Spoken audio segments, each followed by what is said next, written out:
ఏం చేస్తుంది ఆది పండు? ఏం చేస్తుందంట? అరుపులే అరుపులు. అవునాని అల్లరి పండు అల్లరి చేస్తున్నావంటే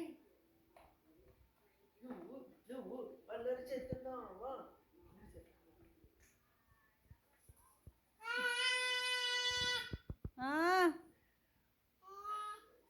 బ్రష్ చేసుకొని వస్తానే.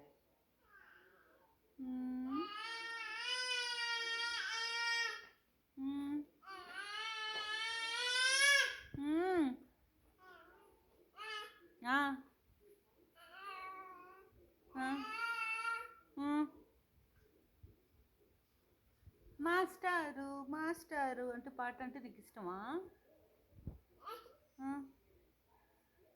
తన్న